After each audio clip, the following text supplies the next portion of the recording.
Hello and welcome to a brand new episode of the Wadhwani Viewpoint podcast. My name is Manali Shah, and today we have with us someone very special, someone whose association with the Wadhwani Foundation goes back many, many years.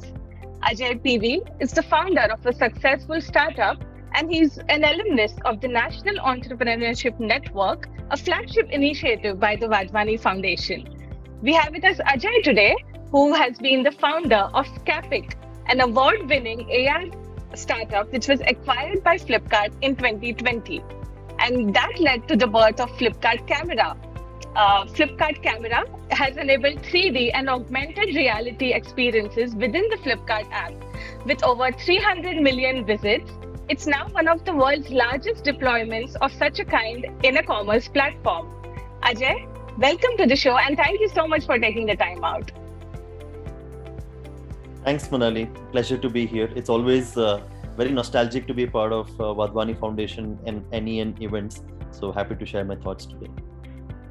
Thank you. And I hear that you're a new dad. You have a 1-month-old daughter. How's the experience been? It's new. I'm discovering new things every day. It's a lot of Google search and trying to figure out why what is happening. But yeah, one of the most fulfilling and content I've felt ever in my life. So it's not the first time I've been a dad though. I have a pet dog. He's an English golden retriever called Google. So it's no less than having a child. But yeah, it's very different to be a human father, a father to human baby, and go through the the new learnings that I'm going through every day. It's I'd rather say it's easy to start, run, build, and sell a startup than probably raising a kid. And it's been just 1 month, so pretty excited for the adventurous ride ahead. Wonderful. And I couldn't help but notice that you've named your golden retriever Google. Why is that? How did the name come about? That was my wife actually. We were just looking for some names, something which is funny, and she just thought we'll name him Google. I think there is one a Tamil movie where the dog name is Google, so she picked it up from there. Okay, great. So today's conversation is going to be all about startups and funding early stage startups. Ajay is also a mentor and an investor. He's invested in a number of startups, especially in the 3D, webchain, and AR technology space. So Ajay, before we get down to business, would you like to talk a little bit about Flipkart Camera and what it does and the larger Flipkart Labs team that you are now leading? Absolutely. The Flipkart Camera was born out of the Scapic acquisition. Sai and I co-founded an AR startup called Scapic in 2017. Went through the entire journey of building, pivoting, and then finally finding the product market fit with e-commerce as part of Scapic. I think it made sense for us to partner with Flipkart and get acquired around November 2020 is when that happened, for primarily two reasons. One, the technology is still a little nascent, and building a deep tech company from India is hard, and it's harder when you probably are living. We started when 2017-18 when the funding landscape was very different compared to what it has just been in the last 1 or 2 years as well. So I think the domain and the industry itself would take some more time to mature. And we thought partnering with a big company like Flipkart, we will be able to induce the new customer behavior, new customer modes comparatively easily, because Flipkart is one of the largest e-commerce players in India with say more than 150 million active users, and the capital that Flipkart has and the kind of other ecosystem support from brands and sellers that we get, we can just focus on technology and trying to bring it to life rather than trying to create a market which is not fully existent. So that led to the Scapic acquisition, then leading to the birth of Flipkart Camera as a platform. So Flipkart Camera today is one of the world's largest deployment of 3D and augmented reality in a commerce platform. We have 3D and AR experiences deployed across multiple categories like furniture, large appliances like refrigerator, TVs, footwear, electronics, mobile phones, and even categories like beauty where you can try the product on yourself before you buy.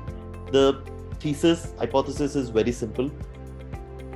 Especially post-pandemic, and this is true pre-pandemic as well, but post-pandemic especially, there's a new breed of online customers that have come. People like me who never used to purchase a very high value product like furniture or a television or refrigerator are now buying those products online. True. People are probably post-pandemic buying their first ever e-commerce product for the first time after that. Now we're talking of new, consumers who are pretty much used to buying in an offline environment now trying to buy that first time online. And we are talking about the same old 2D grid that we are offering to e-commerce users for the last 10 years now. It's the same product page with different images, the cost, the description. This is not something a usual offline consumer would relate to.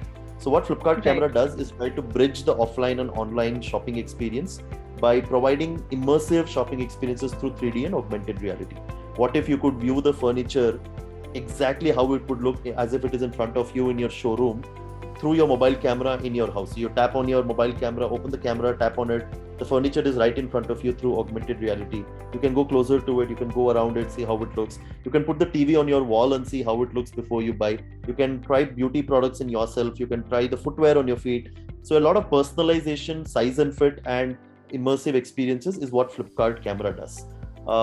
This is I think one of the most innovative bets that Flipkart has taken in the last few years. Flipkart is known for innovation. It has seeded industry first concepts like cash on delivery, big billion day, and all of that. Now with 3D and AR and camera, we're pushing that boundary as well. So Flipkart Labs, I think, was recently set up and launched with a similar mindset to seed more innovative, futuristic, disruptive moonshot projects from Flipkart, like Camera. Camera is one of the projects at Flipkart Labs. Now Labs has picked up another focus area this year, more to look into blockchain, NFTs, Web3, Metaverse. I mean, these are buzzwords that all of us must have heard, and it was hard for Flipkart to resist to not get a feet in the water there and start taking some early pilots. So we're going to focus on that, and in future there will be more, futuristic and disruptive projects that will be seeded from Flipkart Labs. So imagine Flipkart Labs to be that, that moonshot factory within Flipkart, which will seed very futuristic and disruptive frontier technology innovations within Flipkart. That's incredible to know. And I think it's incredibly innovative, and kudos to you for launching something like that in India. So let's talk about startups and early stage funding. We've seen the startup ecosystem grow tremendously over the last couple of years, especially. New startups are coming out not only out of metro cities like Mumbai, Delhi, and Bangalore, but also tier 2 cities and smaller towns. So that's great to see the sheer number of startups and the innovation that startups are bringing to the Indian ecosystem. What are some of the trends that you've observed in early stage funding right now? Yeah, I think I have to say that I've gone through probably 2 generations of early stage funding in just the last 3 years. Because when we raised the seed round of funding in 2017, the Indian seed funding landscape was very different compared to how it has completely changed, I would say, very exponentially in the last couple of years itself.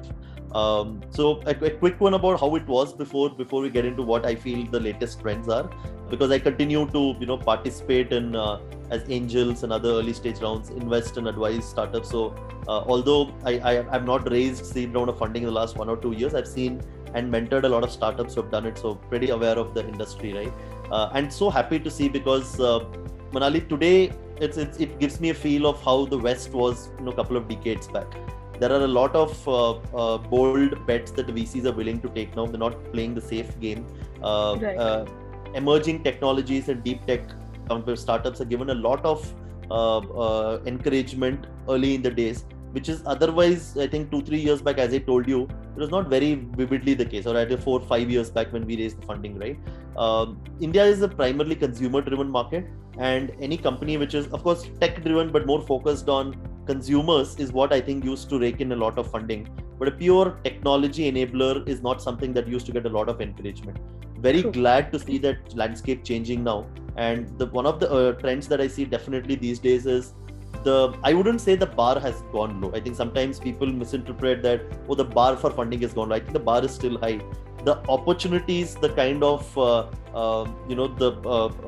funding vehicles that are available, the maturity with the ecosystem and the VC investor community, the risk appetite in itself is all something that has changed.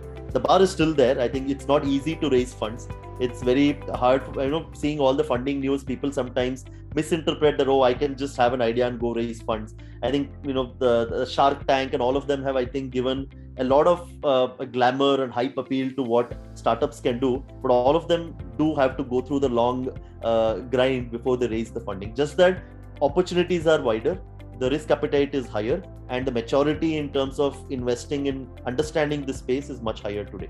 For example, if you see 2021 itself, I was baffled to know it's more than $36 billion of funding raised by Indian startups in just 1 year.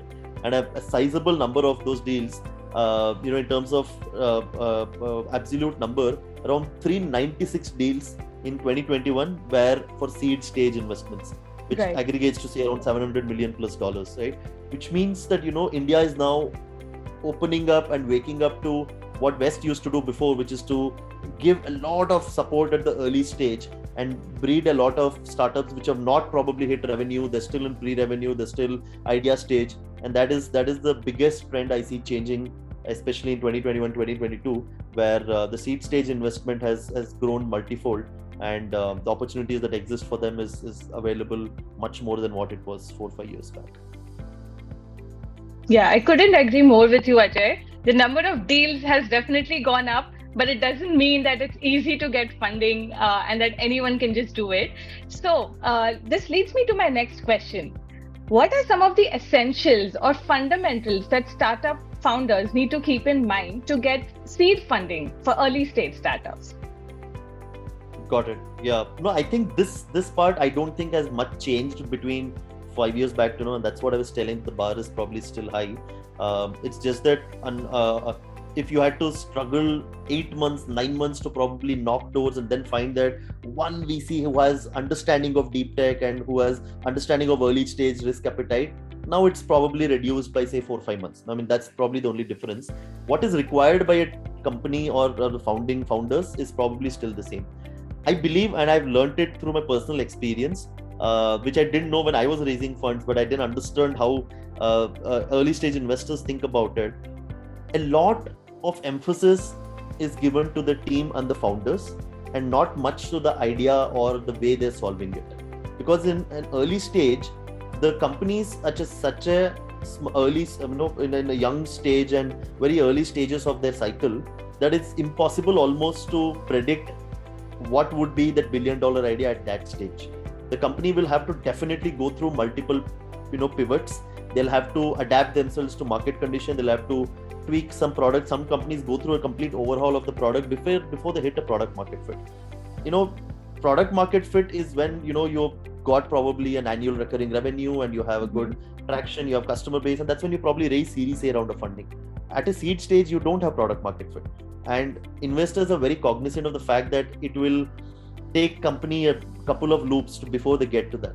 So the bet is mostly on the people and the team to be able to adapt to this dynamic nature of early stage companies based on market condition, based on internal condition, based on vision changing, technological changes. Based on all of that, it's the ability of the founders and the team to steer the company towards the next stage. Right. And that's what I feel is very essential for a company today. The founders, need to be very, very aligned with what they're doing and how the VCs look into it. And my couple of advice to founders also is don't take every investor's feedback or every early stage investor's feedback very personally or try to change a product because of it. Because every early stage investment, they have a thesis. The thesis is built upon domain, the ticket size, the maturity of founders, the team, and all of that, right? Geography, etc. So they have a thesis. Now, if you don't fit the thesis, that's absolutely all right. You move to another investor who probably will fit your thesis. Trying to change your entire product because they gave a feedback, because the feedback is not on you. Actually, the feedback is on their thesis that you don't fit the thesis, but that's absolutely fine. So I think coming back to what is most essential, I think it's a good founding team, and the bet on the founders. Now the founders need to be, if you have done something in the past, right, I think then it's very, very easy to raise. You would have seen people who have sold companies or taken it to IPO and then quit. It's very easy for them to raise funding after that because the credibility is there. But if you're starting up for the first time, then I think you will have to bring that up in your early pitches on what makes you credible, right? It could be some early investments you've done, or part-time entrepreneurial stints you've taken, or basically a pedigree that you've built upon based on some credibility in your corporate jobs or other things. The second part is, of course, the problem and the solution or domain in itself. You have to understand that I think for people to understand what do I need to have, they need to step back and first understand how investing works itself. You give a part of equity or share in your company in return for somebody investing money, and how does that person make the money? Only if you make future rounds of funding, right? Early stage investors, they don't stick on till your IPO stage or acquisition stage. They usually get down the bus either at a series A, B, or worst case at a C stage, which means their only intention is the company should raise the next 2-3 rounds of funding, and that's probably 95% of what they look. Yes, of course, they will also look, can you go towards IPO, can you be a $1 billion company, can you go towards acquisition? But most early stage investors don't stay till there, so their money is made back, ROI is made back in just 2-3 more rounds of funding. So if it is a business that needs to be investable, you need to convince and bring that domain and the problem statement and what solution you're offering in a manner which convinces the early stage investor that, okay, this is a long pole, right? It requires multiple stages of funding, and it is not something where I take $500,000 and then I am absolutely bootstrapped after that. I don't need to raise funding at all. In that case, then it's you can still go raise seed round of funding, but it's not very glamorous to early stage investors because they need to wait till probably your IPO stage to get the money back, right? So you need to ensure that your company is investable and fund worthy. And as I told, the problem statement that you're trying to solve and how you're trying to solve the problem, very important on and also the domain in which you're solving, because depending on the domain you're solving, it could be health tech, retail, AI ML, or a B2B SaaS solution. Depending on that, there are different profiles of investor that you need to be talking to as well. The third and last I would say is it's not mandatory. I mean, these days probably it's not becoming very mandatory, but nothing like having it, because it's not just about raising funding, because early stage investment is probably where you tend to lose a lot of equity and control of the company as well and undervalue it unnecessarily. So if you want to regain certain terms of the deal, it's not just about raising money, but raising it at good terms for the founders, keeping future in mind. Then it's good if you have some early POCs, some revenues coming in. Mm-hmm. So it may not be a full-blown product revenue, but you have done some services, which is hybrid of product and services, some early validation of you deploying your product with somebody else and then making some revenues. Worst case, having some letter of intents at least, so that you know that, hey, Right. I am not going to experiment and start my journey after I raise money from you. I have certain groundwork done already, and once I take money from you, I will be able to deploy them. So that gives a lot of comfort to the early stage investors, which increases your chances of raising seed stage funding, and most importantly, it will help you negotiate better terms with the seed stage investor. That's super helpful. So let's say that a young startup founder has the team in place, has the business plan in place. Now, how should they go about creating a pitch deck that is investable and attractive to early stage investors? I think that founders will find 1,000 articles online on how to seed stage. I mean, Y Combinator keeps sharing a lot of seeds. Into these days, I think it's become a fancy thing to share the deck which raised $1 million seed round and all of that. So I'm sure, I think there are many references that you can find. I think what I can at least clarify is the myth which might exist is there is a specific template in which you need to do. Absolutely not. When we raised funding, there was no template that we followed, like business plan, opportunity, SWOT analysis, competition, and all of that. Although there were parts of it somewhere and maybe in appendix, I think you need to be a good storyteller, right? At the end of the day, as an early stage founder, a founder who is trying to raise early stage funding, you need to be a good storyteller, right? And in a medium like ours, which was more augmented reality and virtual reality, which is a lot more of imagination, we felt it is our duty to take our potential investors on a dreamland, on a journey of virtual reality, and then convey our product pitch through that. We couldn't make it boring, because it kind of comes out in the DNA that how will I build a creative AR VR company if my deck is like a corporate slide with the 10 templates, right? So, and that absolutely worked. In fact, that was one of our pitches, went so well that although a lot of blue chip funds felt that we are at a very early stage, everybody had one common comment that this is so beautiful, you guys are amazing storytellers, you have probably the best pitch deck, and you are probably trying to solve the right way, just that you're too early for us, and that's why blue chip investors never invested in us at early stage, and they don't also, right? Blue chip, it's too early for these days. Of course, you have separate funds and vehicles set up by blue chip funds just to focus on early stage, but we're talking about 5 years back when that probably majority didn't exist. So I just want to, I think, clarify that. I hope that's clear to everyone that you don't need a specific template, right? It's about you asking for money in exchange of equity in a company and convincing that person that you are going to make 3x, 4x out of this in the next few years. And creativity is totally up to you on how you want to convince it. But of course, there are standard 90% of the times things that work, which a VC would look forward to as well, which I'll just probably list and tell, right? These are not fully mandatory that it needs to be in the same order or all of it needs to be there. Feel free to, I think, edit based on how you want to tell your story. But I think there are certain things I have felt based on, I've done probably 100 plus pitches as part of a seed range and then Series A, which we didn't end up taking and then instead got acquired. And what I think is something that essentially is required as part of your storytelling. One is, I think, a clear articulation of problem statement and how you're solving it. I think this is 25% of your entire pitch. Sometimes I've seen founders pitching to VCs, and at the end of 1 hour, 45-minute pitch, there's no still clarity on what problem you're trying to solve and how are you trying to solve it. So very clear articulation of problem statement and how you're trying to solve.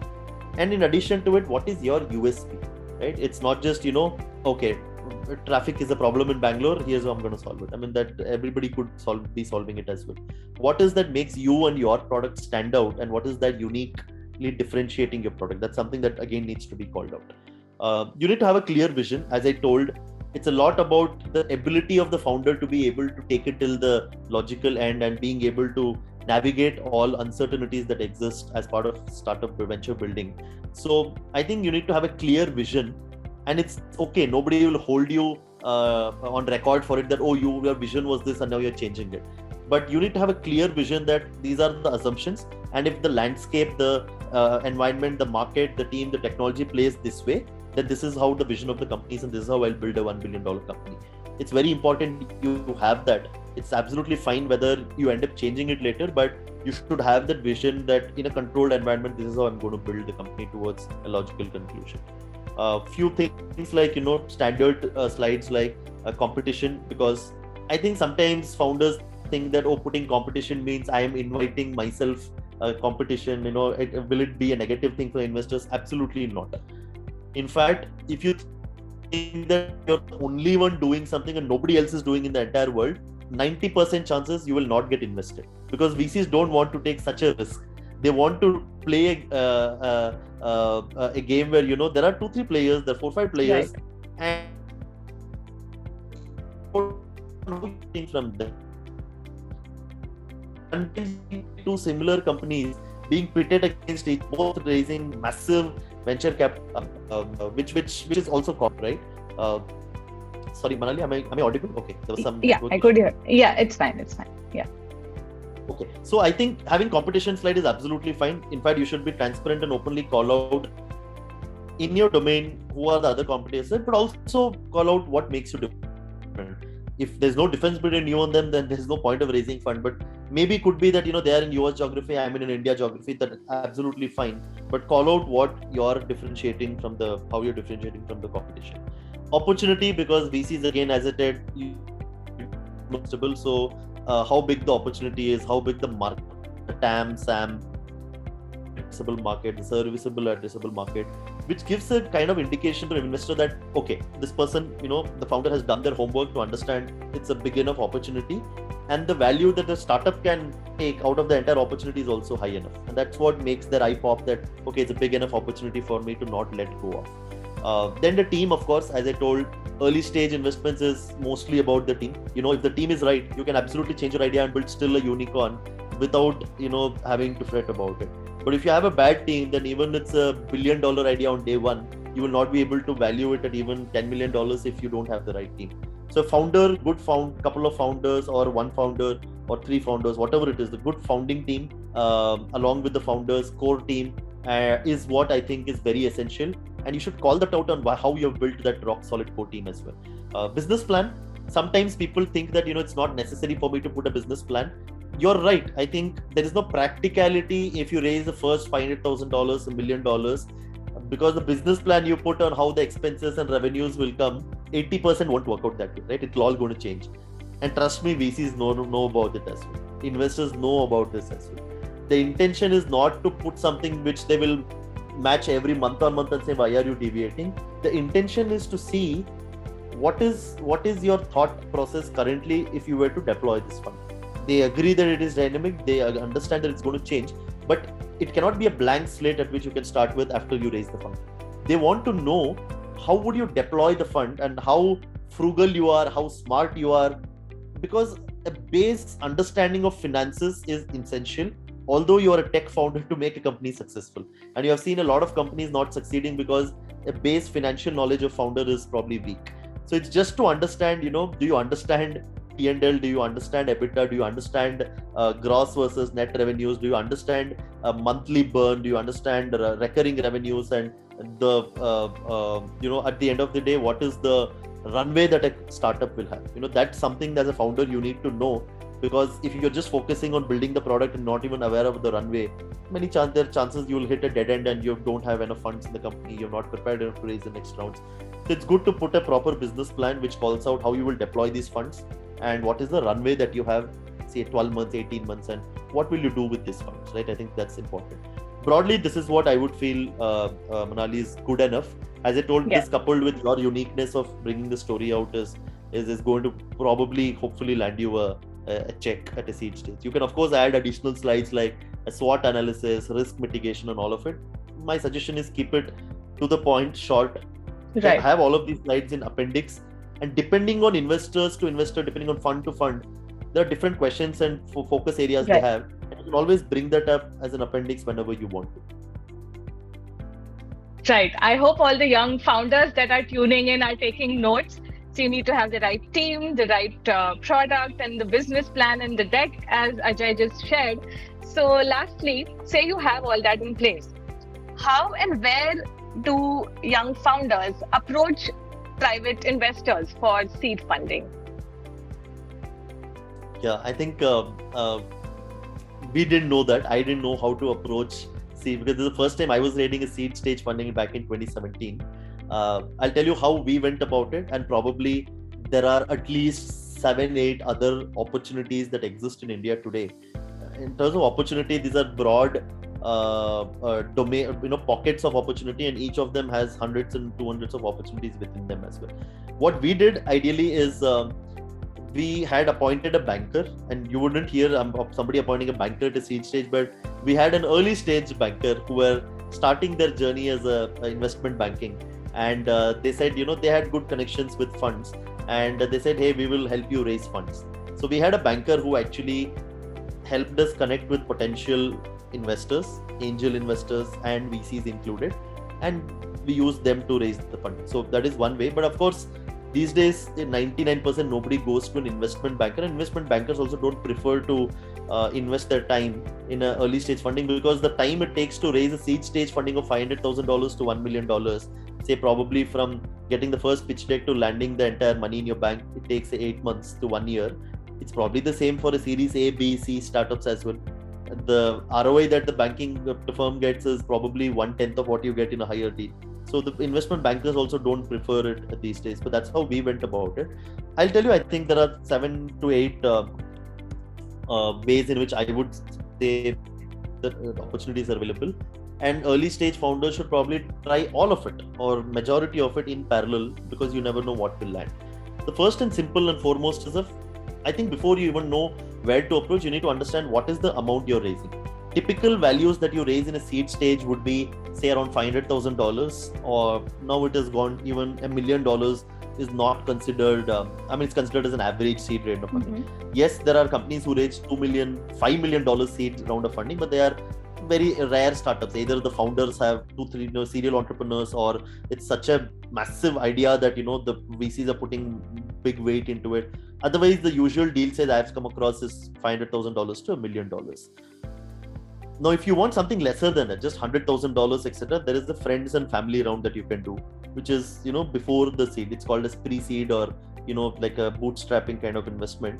So you can raise 30, 40, say maximum $100,000 within your friends and family itself. And that can be at a very simple terms, or the terms can be put, postponed till the time you raise an actual round of funding as well.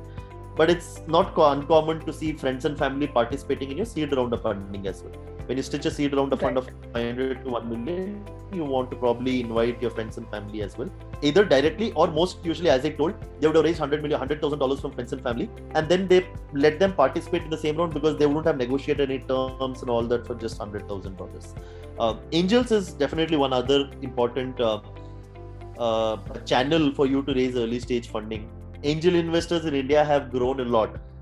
As startups have grown, startup founders have grown, they have made a lot of wealth, and every founder, including me, would believe in giving back to the society and also monetary. We believe that the biggest ROI that you can get out of all financial instruments in the market today is probably, startups. It's not just monetary, as I told, it's also something that gives us personal satisfaction as well. So you would see a lot of founders setting up angel funds of their own. They in their individual capacity, most of the Series C and above startup founders today invest as angel investors. So they are probably just an email away or one LinkedIn connection away. So I think it's easy for you to find them, which I think you should do to get an angel round of funding. Now, there are angel syndicates as well, like AngelList and Kickstarter and Indian Angel Network. And there are a lot of angel syndications where you don't have to go to every angel. You get one-stop access, one platform which exposes, multiple angels to you as well. So angels are very easy way for you to attract fund, which combines with crowdsourcing or crowdfunding that I told as well. And that's what AngelList and other platforms do. They crowdfund kind of from different angel investors and let you give a raise funding as a platform. The other one is accelerators and incubators. It's grown a lot today. A lot of funds have accelerators. There are only dedicated accelerators. Government bodies have incubators. Corporate companies have accelerators set up. Depending on the domain you have, I think a lot of these corporate companies like real estate, e-commerce, Flipkart has an accelerator. Every big company out there has an accelerator, right? So accelerator is a great way for you to not just raise the early stage of funding. It gives you a lot of business access and a platform for worthiness in the first place as well. If you're early stage, how do you deploy it? Funding is, you have to get potential clients agreement, get a POC done, which is what an accelerator will help you do, right? If it's a corporate accelerator. But a lot of other accelerators not just give you money, they give you certain skills that you need as a founder as well. Probably you're struggling in hiring, the accelerator helps you get people. You need mentorship in how to prepare a go-to-market strategy, because as a tech founder, you're not too much aware of marketing and growth hack that you want to do for your GTM plan. That is something they can help with. So accelerators serve as a great way for first-time entrepreneurs to not just raise money, but also get these additional benefits as well. As I told, corporate strategic funds exist as well, which you can dip into. The last, of course, is the VCs and going with the bankers or directly approaching VCs as well. As I told, a lot of blue chip funds today have dedicated a small $50 million, $100 million funds dedicated for early stage investments with a ticket size of 500 to $2 million. And I know personally itself, I think easily 30-40% of early stage funds have come in the last 3-4 years, right? So a lot of investors have, or venture capital VC fund managers have started funds of $50 million, $100 million checks size, only to focus on early stage investments. They don't invest in series A, B, and C unless, of course, it's a follow-on investment. But this is something that was not there much 5 years before, right? There are dedicated funds who only do early stage investments. You approach them. It can be either a blue chip fund setting that, but I know at least of 40 funds who do only early stage investments, and that's about it, right? So I think it's easy for you to go get access to them, and they understand early stage risk and the stage and all of that. So it's easy for you to get across them as well. The last is, I think, fellow founders. I mean, founders, one way founders itself can invest as angels, but if founders have raised funds, that's the easiest way for you to reach out to any investor or other angel funds, etc. Because more than a banker putting a word to an investor, because there's a commercial interest there, a fellow founder among their portfolio recommending a startup has a huge value. For example, if I were to go back to my investors and refer a company, they would probably treat it with highest priority compared to organic deals they get from their funnel. So tap into your network, see if you know first degree, second degree, any founders who have raised funds. They'll be very glad to put you in touch with investors and recommend, and also give you some free pro bono advisory on changing your pitch deck and certain things that are regional as well. So it's pretty exhaustive, and I know that it's easier said than done, but I've gone through it, so I can definitely vouch for it that from when I was raising seed round of funding 5 years back to now, the opportunities are much higher, the channels that I told you are much wider, and the access to these channels are much easier. So with some bit of effort, I think you should definitely be able to land a few meetings. And what happens beyond a meeting is, of course, we have spoken the last 30 minutes on how do you convert your meeting to a check. But to land a meeting, I think enough opportunities are available today in India. And I'll be surprised if somebody says we have tried for 8 months and we have not even got one meeting with a potential angel or investor, because then you have not tried at all. Wow, that's super helpful. Very, very practical advice. I'm sure the young founders who are tuning in will find it extremely beneficial. And it's been amazing to see your journey from being a college student, a young entrepreneur as part of the National Entrepreneurship Network by the Wadhwani Foundation, to now a successful founder, investor, and mentor. Thank you once again for dedicating your time to this podcast and helping out fellow founders in the ecosystem. Thank you very much. Absolutely. A lot left to be done, Manali. I think the journey is endless. I think I'm learning every day and continuing to probably build upon what I've done. So yeah, I think all the best to all the potential founders out there who are supercharged with a crazy idea that's going to probably change the world. So don't let anybody or anything discourage you or let you down. If you believe in an idea, you're passionate about it, you're here to run a marathon and not a sprint. I think go ahead, raise the funding or get access to funds in different ways, and go bring your vision to life. So very excited to see how the Indian startup ecosystem will continue to grow from here. And kudos to you, I think, Wadhwani and NEN as well, for being a part of making this happen. Yeah, I think there are a lot of other factors that have contributed to Indian startup ecosystem growing. But if you ask me, I think a lot of acceleration and thrust was given by NEN, and it's been doing for the last 12 years. And from my personal capacity as well, I wouldn't probably be an entrepreneur if NEN had not come to my college 12 years back, because I would have done my master's in US and probably settled there. So thank you for continuing to strive to build the startup and entrepreneurial ecosystem in India. That's heartening to hear. Thank you so much. And thank you to everyone who's tuned into this episode. Stay tuned for more insightful chats. My name is Manali Shah, and I'll see you in the next one.